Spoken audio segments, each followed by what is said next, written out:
大家好，欢迎大家来到中文班。សួស្តីអ្នកទាំងអស់គ្នាស្វាគមន៍មកកាន់ថ្នាក់ភាសាចិនមួយនេះកាលពីម្សិលមិញយើងបានសិក្សាតួព្យញ្ជនៈនិងស្រៈចំនួន4តួគឺព្យញ្ជនៈចំនួន4តួនិងស្រៈចំនួន4តួថ្ងៃនេះយើងនឹងសិក្សានៅព្យញ្ជនៈចំនួន4តួបន្ថែមទៀតហើយនឹងស្រៈចំនួន4តួបន្ថែមទៀត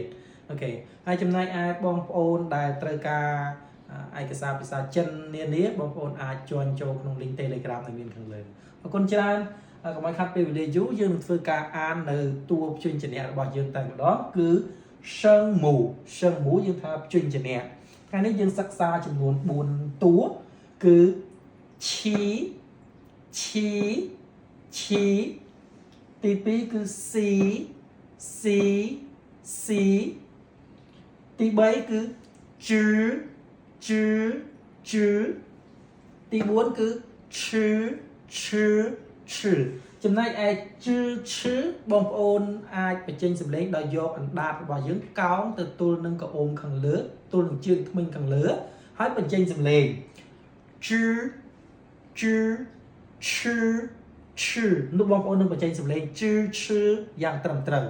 ហើយកុំភ្លេចគឺជឺឈឺប៉ុន្តែយកអណ្ដាតរបស់យើងកោងទៅទល់នឹងជើងធ្មេញខាងលើ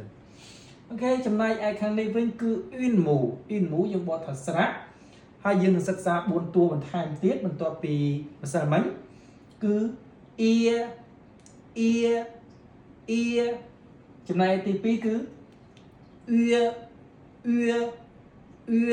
អូខេអ៊ឺនេះគឺបងប្អូនអក្សរអ៊ីដដែលហ្នឹងគ្រាន់តែបងប្អូនយកធ្វើប្រភេទមាត់ឲ្យរៀងមូលទៅវានឹងចេញអ៊ឺបានត្រឹមត្រូវហើយអ៊ឺ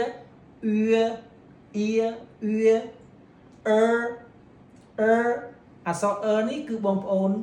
កោងអណ្ដាតឡើងលើហើយចាំបញ្ចេញសំឡេងអក្សរហ្នឹងបានត្រឹមត្រូវណាគឺមិនមែន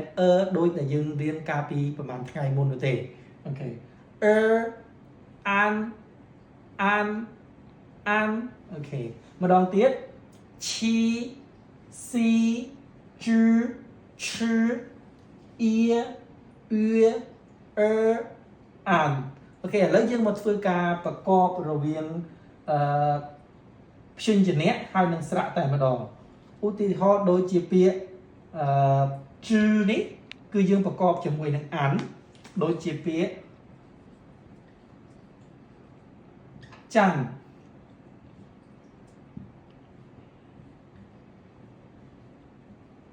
អូខេចាន់នេះគឺយើងប្រែថាឈរអូខេចាំនេះគឺយើងប្រើថាឈរចាំឈីឡាយក្រោកឈរឡើងចាំឈីឡាយអូខេចាំមកពីព្យញ្ជនៈជឺបូកជាមួយនឹងស្រៈអានជឺអាន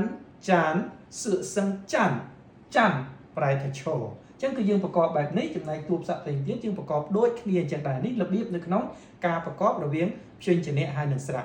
អូខេអរគុណច្រើនខ្ញុំសូមបញ្ជាក់អានជូនម្ដងទៀតឈីស៊ីជឺឈឺអ៊ីអានចំពោះបងប្អូនដែលមានចម្ងល់នៅក្នុងការអានក៏ដូចជាមិនច្បាស់កន្លែងណាអាច comment សួរនៅខាងក្រោមវីដេអូនេះហើយអាចជន់ចូលទៅក្នុង link Telegram អរគុណច្រើន